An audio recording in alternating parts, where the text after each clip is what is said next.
Hi everyone, Amber Canoy here for Everyday Kentucky. We are visiting Solutions Functional Medicine with Mandi Snell, and we're talking about testosterone. So specifically in men today. We're going to get to the women and how that plays a role, but today we're talking about men. Okay, so testosterone is so misunderstood, and this is so unfortunately, I call it the public relations issue with testosterone, because the reputation of that for men has been maybe some abuse, and a lot of bad data has been what we call extrapolated from the use of anabolic steroids, and that's been equated to testosterone in the industry, and that's so unfortunate because most men are not taking testosterone for protection, as an anti-inflammatory, as an antioxidant, vascular protector, muscle preserver, mental health drug.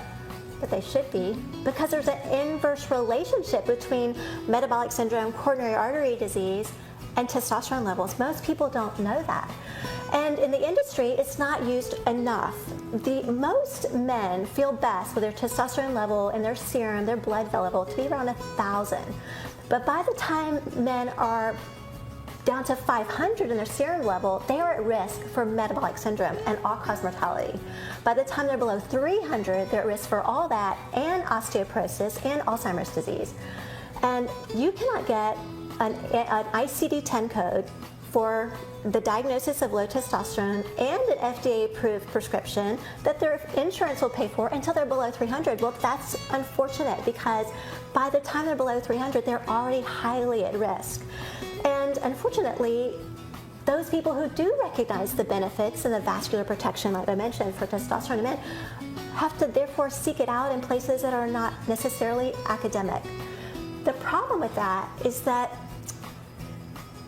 sometimes in non-academic settings, the only difference between medication and poison is the dose. Oh. And then if people fail therapy in those arenas, then often traditional medicine will lean on its laurels and say, see, I told you that stuff's bad for you, because they're aware of the old reputation of that public relations issue. Unfortunately, both camps are mistaken. It's the functional medicine voice that we hope, and that Solutions wants to be counted with, that functional medicine voice that is saying, listen, this is so important to understand this right, to bring your questions about that, bring like the myths that you've heard to an academic voice, because this thing is so important for vascular health and all of its benefits, and it's good to learn about that. In fact, we don't even want you to take our word for that. We want you to let us be your librarian, let us show you our studies, and give you the opportunity to make an informed decision about this for yourself, and we'd be glad to do that. And I know they still got questions, so go online, give them a call.